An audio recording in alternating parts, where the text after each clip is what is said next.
जो कि उसने गैर मुल्क के जरीदे को दिया है, और उस इंटरव्यू में भी उसने हमारे मुल्क के सरबराहों के नाम लेकर उनको मलाइन करने की कोशिश की है और मुल्क के ख़िलाफ़ जो वो काफ़ी अरसे से मुल्क के ख़िलाफ़ और मुल्क के इदारों के ख़िलाफ़ एक बयानिया जो इमरान खान का है उसको आगे बढ़ाने की कोशिश की है। मुझे याद है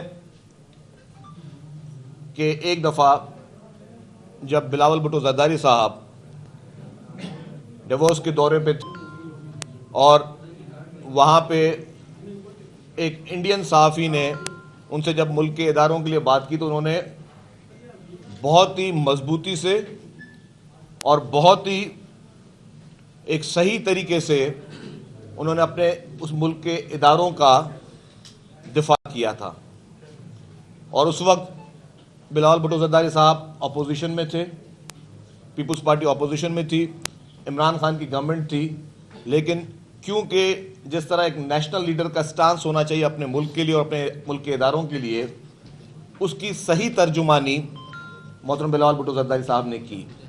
और अब जो आज भी जो इंटरव्यू आया है उसमें इमरान खान जिस तरह उन मुल्क के सरबराहों को, उन इदारों के सरबराहों को जिस तरह मलाइन कर रहे हैं, मैं समझता हूँ कि कोई भी मुहिब्बे वतन पाकिस्तानी, कोई वो शख्स जिसको अपने इस मुल्क से, अपनी धरती से, अपने मुल्क की रेपुटेशन से मोहब्बत हो, वो इस तरह की गिरी हुई हरकत नहीं कर सकता। इसके साथ साथ जो कराची में इलेक्शन हुए उसमें भी कराची पाकिस्तान का वो शहर जो सबसे ज़्यादा पढ़ा लिखा शहर समझा जाता है, जो सबसे ज़्यादा शऊर, सियासी शऊर रखने वाला शहर समझा जाता है, कराची की आवाम ने भी इमरान नियाज़ी की वो जो बयानिया जो कि मुल्क के ख़िलाफ़, मुल्क के इदारों के ख़िलाफ़, मुल्क की मुख्तलिफ पॉलिटिकल पार्टीज़ के ख़िलाफ़ जो बहतानबाजियाँ, जो इल्ज़ामात, जो साजिशों का रोना धोना, उसको कराची की आवाम ने बड़ी तादाद में मुस्तरद कर दिया। और मुझे याद है कि जिस दिन इलेक्शन का पोलिंग डे था 5:22-23 पर पीटीआई के सूबा सिंध से ताल्लुक़ रखने वाले रहनुमाओं की प्रेस कॉन्फ्रेंस थी और उन्होंने कहा कि जी पीटीआई जीत चुकी है और पीटीआई का मेयर आ चुका है। अभी किसी एक पोलिंग स्टेशन की भी रिजल्ट नहीं आई थी तो पीटीआई के रहनुमाओं ने यह दावा किया था। और उसके बाद क्या हुआ, नियो टीवी पे आपने देखा होगा, काशिफ अब्बासी साहब के प्रोग्राम में देखा होगा कि वही पीटीआई के रहनुमा मान रहे थे कि जी हाँ, हमारी तैयारी मुकम्मल नहीं थी, हम समझ रहे थे कि लोग इमरान खान का चेहरा देखकर हमें वोट देंगे और मुख्तलिफ किस्म के बहाने, हमारी ऑर्गेनाइजेशन कंप्लीट नहीं थी, हमारी ऑर्गेनाइजेशन के इश्यूज़ हैं। तो इस तरह की चीज़ें देखकर पीटीआई ने अपनी शिकस्त तस्लीम कर ली। वो अपने मुंह से भले ना कहे, पीटीआई अपने मुल्क से ये ना कहे, अपने मुंह से ना कहे कि जी उन्होंने शिकस्त तस्लीम कर ली है, लेकिन उनके तमाम बयानों को अगर आप देखें गौर से तो आपको ये चीज़ सामने आ जाएगी कि पीटीआई ने अपनी शिकस्त तस्लीम कर ली है। वो रिकॉर्डिंग्स आज भी मैंने उस पर एक वीडियो पे ट्वीट की है और उसका पैगाम ये कि पीटीआई को सिंध की आवाम ने नाकाम बना दिया। अगर आप बाकी ज़िला की भी रिजल्ट देख लें, चाहे आप टंडो अलायार की देख लें, टंडो मोहम्मद खान की देख लें, बदीन की देख लें, सुजावल की देख लें, ठट्टा की देख लें, मटियारी की देख लें, बाकी ज़िला में देख लें, पीटीआई जो कि इमरान खान फरमाते थे कि मैं सिंध भर में दौरे करूंगा और सिंध भर में पीपल्स पार्टी का सफाया करूंगा, सिंध की आवाम ने इमरान खान को सिंध भर में बहुत बुरी तरीके से और तारीखी शिकस्त से हमकिनार करवाया है। सिंध की आवाम ने रिजेक्ट कर दिया इमरान खान को, उसके जाली बयानिए को, उसके इदारों के खिलाफ बयानिए को, उसको मुल्क के खिलाफ बयानिए को और तमाम सियासतदानों के खिलाफ जो भी उसने बयानिया, जो झूठा बयानिया था, उसको सिंध की आवाम ने मुस्तरद कर दिया। तो ये शुरुआत इंशाल्लाह सिंध से है chairman Pakistan Peoples Party Bilawal Bhutto Zardari साहब की क़यादत में पाकिस्तान पीपुल्स पार्टी अब यही पैगाम, यही बयानियां पूरे पाकिस्तान में फैलाएगी। तो जिस तरह बुरी तरीके से तारीखी शिकस्त पीटीआई को सिंध में नसीब हुई है, इंशाल्लाह ये ट्रेंड अब पूरे पाकिस्तान में चलेगा। पाकिस्तान में किसी भी सूरत में इस तरह के सियासतदान जो थोपे गए, जो जुल्म के ज़रिए, जो आरटीएस के बैठने के ज़रिए और जो ज़बरदस्ती घुस बैठे थे इक़्तिदार में, उनका अब हशर पाकिस्तान के अवाम ऐसा ही करेगी। आपने देखा होगा कि जो शख्स पीटीआई का मेयर का उम्मीदवार था, जिसको 2018 में जितवाया गया, फिर इनका एक और लीडर जो आजकल इनका सदर है, वो जो कि माजी में बल्दियाती इलेक्शन हारा था, काउंसलर नहीं बन सका, वो एमएनए बना और वो फेडरल मिनिस्टर बना। इस तरीके से ही जो उनका मेयर का कैंडिडेट था, वो एक यूनियन काउंसिल नहीं जीत सकता, वो उनका एमपीए बना हुआ है और वही शख्स उनका जो है पार्लिमानी लीडर बना हुआ है। तो इससे ये बात आया हो गई और हमारा जो मौक़िफ़ था उसको तरजीह मिली कि ये यूनियन काउंसिल लेवल पे भी इलेक्शन के जीतने के काबिल लोग नहीं हैं, जिनको माजी में धांधली कर कर, माजी में इनको ज़बरदस्ती तौर पर एक पॉलिटिकल इंजीनियरिंग कर कर इन लोगों को जितवाया गया। इनके पास जाली मैंडेट है। ये लोग किसी भी सूरत में लायक नहीं कि असेंबलियों में बैठे। और मैं कहता हूं इमरान खान को, जितनी भड़कियां मारता है कि नेशनल असेंबली से इन्होंने इस्तीफा दे दिए, खैबर पख्तूनख्वा की असेंबली इन्होंने ख़त्म कर दी, इन्होंने पंजाब की असेंबली ख़त्म कर दी, अब कुछ गैरत खाएं। सिंध असेंबली में भी जो इनके अरकान है पीटीआई के, वो कब इस्तीफा दे रहे हैं।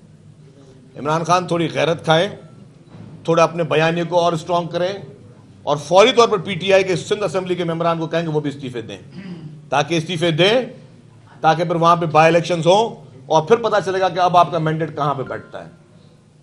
जितने भी अभी इस्तीफे नेशनल असेंबली में अप्रूव हुए हैं, उनमें बाई इलेक्शन होंगे। हम इनका एक एक सीट पर मुकाबला करेंगे, हर सीट पर इनका मुकाबला करेंगे और इंशाअल्लाह ताला इमरान खान के जाली बयानिए को इबरतनाक शिकस्त आइंदा नसीब होगी।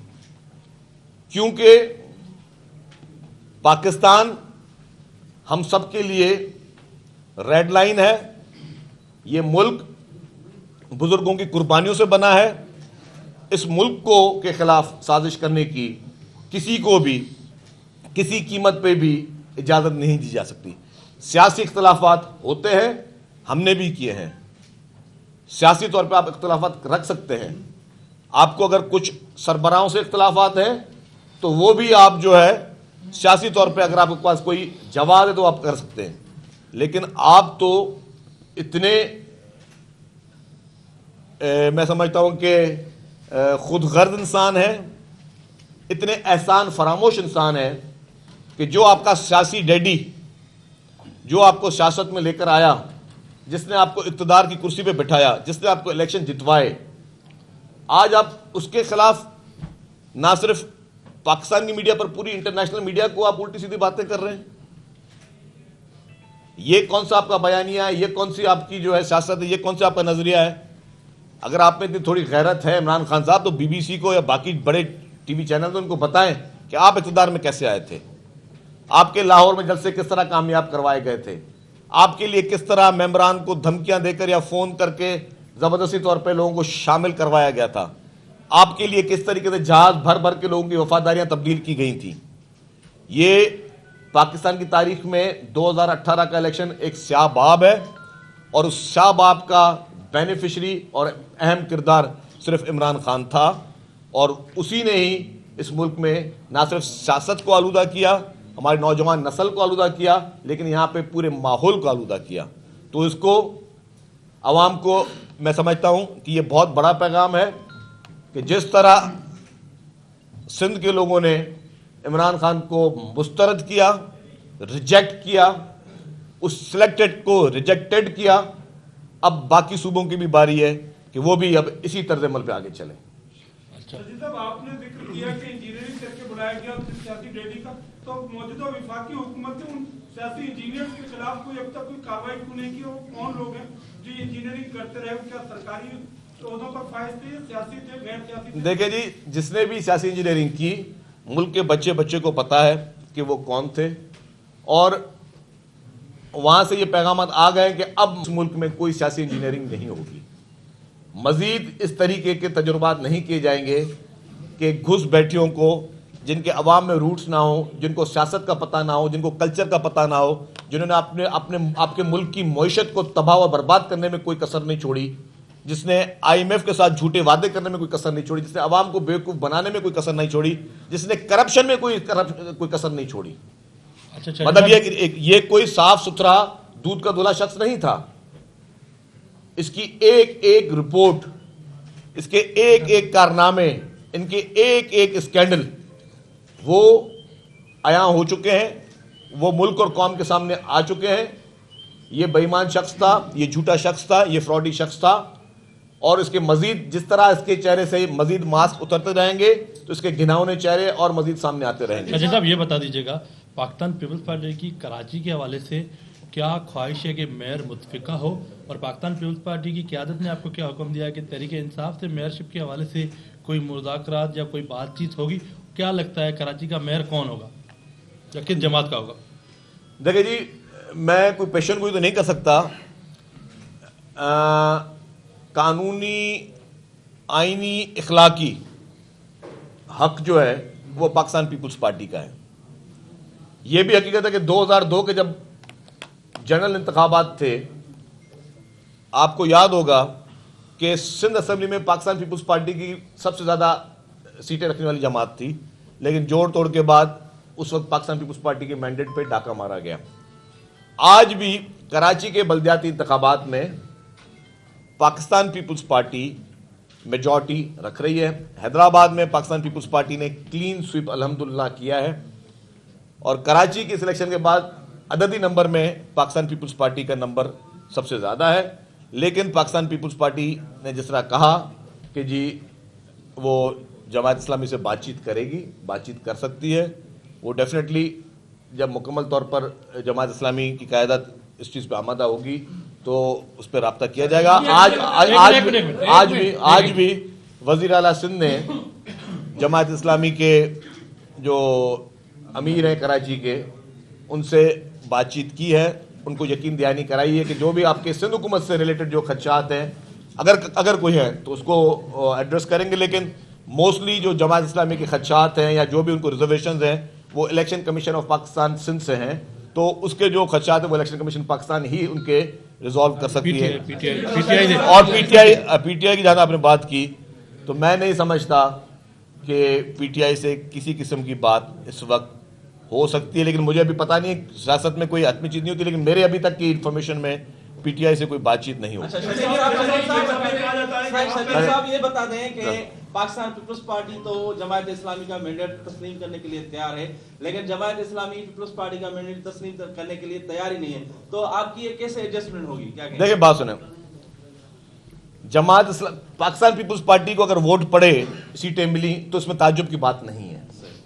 मैं खुल के बता सकता हूं, क्योंकि मुझे कोई वजह पूछे, या कुछ तज्ज़िये निगार, कुछ हमारे एंकर हजरात जिस तरह ताज्जुब का अंदाजा कर रहे थे, मैं आप सब लोगों से सवाल पूछता हूं कि पूरे पाकिस्तान में कोई किसी एक शहर का नाम लें जिसमें सबसे बेहतरीन तिबी सहूलियात मुफ्त में आवाम को मिल रही हो।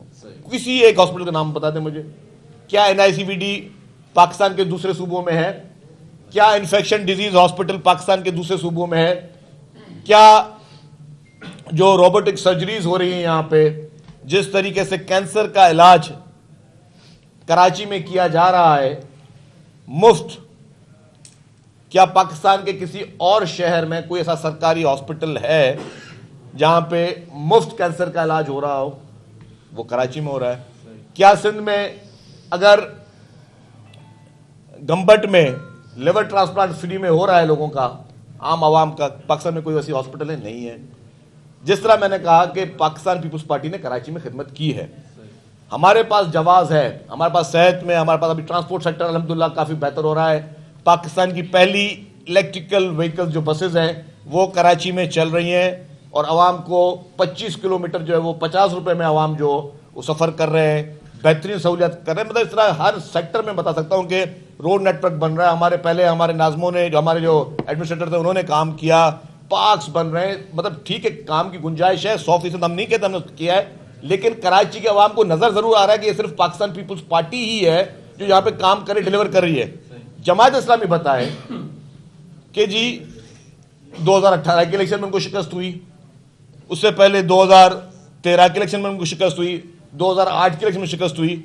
उन्होंने ऐसा कौन सा तीर मारा है पिछले 15-20 साल में कि कराची के अवाम उनको वोट दें? ताजुब तो हमें होना चाहिए कि जिस तरीके से सोशल मीडिया पे अनलिमिटेड पैसे पता नहीं कहां से आ रहे थे, और जिस तरीके से इलेक्ट्रॉनिक मीडिया पे, प्रिंट मीडिया पे, सोशल मीडिया पे जो भी इनकी कैंपेन चल रही थी और करोड़ों रुपए की कैंपेन चल रही थी और पैसा पता नहीं कहां से आ रहा था, उसका भी कोई अकाउंट फॉर नहीं है। तो जमात इस्लामी ने ऐसा कौन सा तीर मारा कि उनको जो है वो इतनी सीटें मिले? वो जवाब दे वो है, हम जवाब दे नहीं है। हमने काम किया है, हम अगर गवर्नमेंट में बैठे हुए हैं, हमने गवर्नमेंट जो चीज़ डिलीवर की है उसको हम बता भी रहे कि हम ये चीज़ डिलीवर कर रहे हैं, लोगों को महसूस भी हो रही है कि जी हाँ ये चीज़ बेहतर हो रही है। उन नई जदीद बसों में आप लोग भी बैठ रहे हो, आपको फील हो रहा है कि जी आप कोई बेहतर चीज़ हो रही है। आप उन पार्क्स में बच्चों के साथ जाते हो, आपको पता होता है कि फील हो रहा है। हर शख्स, अल्लाह रहम करे, कोई ना कोई ऐसा शख्स जरूर है, आप लोग जितने बैठे हैं, जिनके कोई ना कोई वालिदैन, पेरेंट्स, रिश्तेदार इन हॉस्पिटल में जा रहे हैं, मुफ्त इलाज करवा रहे हैं। आप लोगों को नजर आ रहा है कि जी हाँ एक हमारी हुकूमत है, उस हुकूमत ने हमें ये मुफ्त इलाज फराम कर रही का इलाज हमें फराम कर रही है। जमात इस्लामी ने ऐसा कोई तीर मारा है कि उसको सीटें मिले, तो जस्टिफिकेशन हमारे पास तो मौजूद है।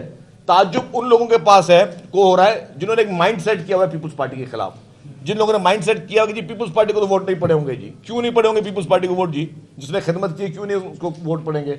माजी में अगर आपने धांधलियां कर कर लियारी में आपने पीपुल्स पार्टी को शिकस्त देने की कोशिश की तो लियारी के अवाम ने आपको बल्दियात में जब धांधलियां नहीं हुई तो आपको उन्होंने जवाब दे दिया। मलीर में आपने खिदमत की है, स्पोर्ट्स ग्राउंड्स बने हुए हैं। मतलब कौन सा ऐसा सेक्टर है जिसमें पाकिस्तान पीपुल्स पार्टी की सिंध हुकूमत ने काम नहीं किया? कोई ऐसा एक भी सेक्टर नहीं जिसमें जहां पे काम नहीं हुआ। हर सेक्टर में, हर मिनिस्ट्री में, गवर्नमेंट के हर इदारे में वो काम हो रहा है। तो डेफिनेट हमें वोट पड़े। क्वेश्चनेबल वोट जमात इस्लामी का जरूर है।